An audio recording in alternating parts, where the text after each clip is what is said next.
সম্মানিত দর্শক মণ্ডলী, এই মুহূর্তে আমাদের সঙ্গে যুক্ত রয়েছেন সাংবাদিক খালেদ মহিউদ্দিন, আরও একজন বিশিষ্ট রাজনৈতিক ব্যক্তি। তো তাদের মুখ থেকে আমরা শুনে আসব যে আসলেই কি বেগম খালেদা জিয়া মারা গেছেন। যদি বেগম খালেদা জিয়া মারা যেয়ে থাকেন তাহলে তার ঘোষণা কবে দিতে পারে। তো চলুন এই ভিডিওতে আমরা সম্পূর্ণ আলোচনাগুলো শুনে আশা করি বুঝতে পারবো। তবে কি ডিপ ফ্রিজ থেকে বের করা হয়েছে খালেদা জিয়ার লাশ? উচ্চতর তাপ দিয়ে শরীর থেকে বরফ ছাড়িয়ে করা হচ্ছে স্বাভাবিক? সদ্য মারা গেছে এটি প্রমাণ করার আয়োজন চলছে কি হাসপাতালের ভিতরে? বন্ধুরা, এমন নানান প্রশ্ন আসাটা এখন স্বাভাবিক। আমি বারবার বলে আসছি, নভেম্বরের 28 তারিখে বেগম খালেদা জিয়া মারা গেছেন রাত 11টা 30 মিনিটে।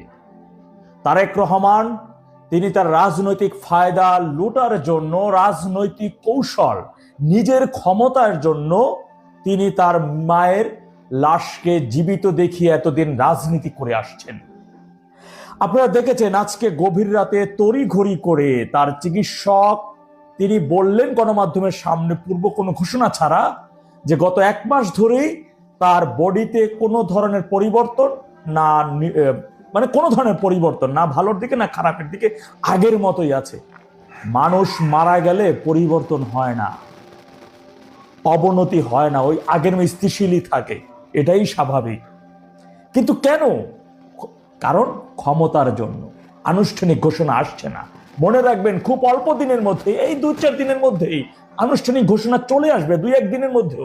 লাস্ট একটু স্বাভাবিক, সদ্য মারা গেছে, আয়োজন শেষ হয়ে গেলে এটা করতে পারলেই ঘোষণা চলে আসবে তিনি মারা গেছেন। তিনি আইসিইউর বেডে নাই ভাই, তিনি আইসিইউর বেডে ছিলেন না, এটাই সত্যি কথা। স্ত্রী সন্তানকে নিয়ে তাকে দেখতে গেছে। আইসিইউতে তো আমরা জানি সেখানে গ্লাস থাকে, গ্লাসের ফাঁকা দিয়ে দেখা যায় রুগী ওখানে আছেন। তার একটা ছবি কিন্তু তারা কখনো দেখাতে পারে নাই আপনাদের কাছে, কারণ তিনি আইসিইউর সেই বেডে নাই। কি দেখাবেন? দেখিয়েছেন এআই দিয়ে এডিট করা 3 জনের 7টা হাত, এমন একটা ছবি তারা দেখিয়েছেন, আর কিছুই না। ভাইরা আমার, আমি শুধু আপনাদের একটা উদ্দেশ্যেই বলতে চাই, এই নিয়ে ভিডিও করতে অনেকগুলো করেছে। একটা ভিডিও 6.1 মিলিয়ন 61 লক্ষ মানুষ দেখেছেন। আপনার কি মনে হয় এটা তাদের গোড়াঘাট পর্যন্ত যায়নি, আলোচনার সৃষ্টি করেনি, বিভিন্ন প্রশ্নের সম্মুখীন তাদের করেনি? আর এই কারণেই এই মুহূর্ত থেকে তারেক রহমান চিন্তা ভাবনা করতেছেন এখন ঘোষণা দিলে পরিস্থিতি কোন দিকে যেতে পারে, কি হতে পারে, তার দলের নেতাকর্মী তৃণমূল পর্যায়ে কি কি প্রশ্নের আমি সম্মুখীন হতে পারি, সব কিছু আমি নিয়ন্ত্রণ করতে পারবো কিনা, আমার হাতেই থাকবে কিনা আগামীর বিএনপি, এমন সবকিছুর পাশাপাশি কিন্তু লাশেরও একটা ব্যাপার থাকে। জানেন, গত নভেম্বর 28 তারিখ থেকে এই পর্যন্ত এতদিন সদ্য মারা গেছেন, এটি তো প্রমাণ করতে হবে মিডিয়ার সামনে, ছবি তো দেখাতে হবে যে তিনি মারা গেছেন। একটি তারই লাশ, জিয়াউর রহমানের মতো তো ঢেকে বা অগোচরে তো জানাজা সম্পন্ন করার সুযোগ নাই, তাই নাকি? সুতরাং সেই লাশ যে 1 মাস ধরে সে পরিবর্তন হচ্ছে কিনা বডিতে, মৃত ব্যক্তির বডি বরফে রাখলে সেই সদ্য মারা গেছে তেমন তো থাকারও কথা না, তাই না? সেই জিনিসটাও চিন্তা ভাবনা করা হচ্ছে। আমি আগেও বলেছি, এখনো বলছি, হলফ করে বলছি, বেগম খালেদা জিয়া আইসিইউর বেডে নাই, তিনি ডিপ ফ্রিজে আছেন। আর তড়িঘড়ি করে রাতের মধ্যে তার অবস্থার অবনতি হচ্ছে, খারাপ হচ্ছে।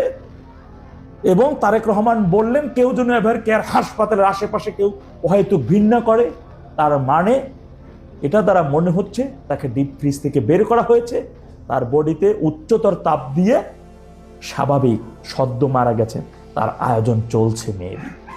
মনে রাখবেন, এখন ভিতরে অনেক কিছুই চলছে।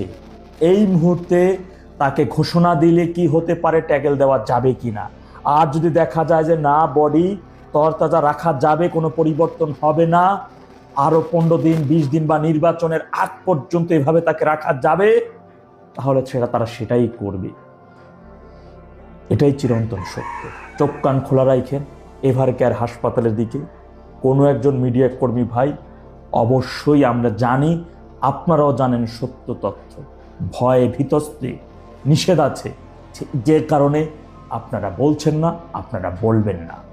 তবে আমি এতটুকু হলফ করে বলতে পারি, যে সন্তান নিজের মায়ের লাশ নিয়ে এইভাবে রাজনীতি করতে পারে, যে সন্তান নিজের ক্ষমতার জন্য, ক্ষমতায় যাওয়ার জন্য, ক্ষমতা টিকে রাখার জন্য, ধরে রাখার জন্য মায়ের মৃত্যুর আনুষ্ঠানিক ঘোষণা না দিয়ে সেই লাশকে, সেই আত্মাকে কষ্ট দিতে পারে, আর যাই হোক না কেন সেই ব্যক্তি কর্তৃক এই দেশের জনগণ কখনো শান্তি আসতে পারে না। এই দেশের জনগণ তার কর্তৃক কখনোই শান্তিতে দিতে পারবে না, এটি চিরন্তন সত্য। সে যে নিজের মায়ের লাশের সাথে যদি এমন করতে পারে, নিজের মায়ের লাশকে যদি কষ্ট দিতে পারে, সে অন্য মায়ের সাথে কি করবে, অন্য মায়ের সন্তানদের সাথে কিভাবে কত নির্মমতা বয়ে আনতে পারবে, কত নিষ্ঠুর হতে পারবে, কত সহিংস হতে পারবে, সেটি দেখার বিষয়, চিন্তা করার বিষয়। দেশের জনগণকে অবশ্যই এই বিষয় চিন্তা করতে হবে, ভাবতে হবে, অ্যানালাইজ করতে হবে। আল্লাহ সবাইকে সঠিক বুঝদান করুন। ও আখিরি জাওয়ানা আলহামদুলিল্লাহি রাব্বিল আলামিন। আসসালামু আলাইকুম।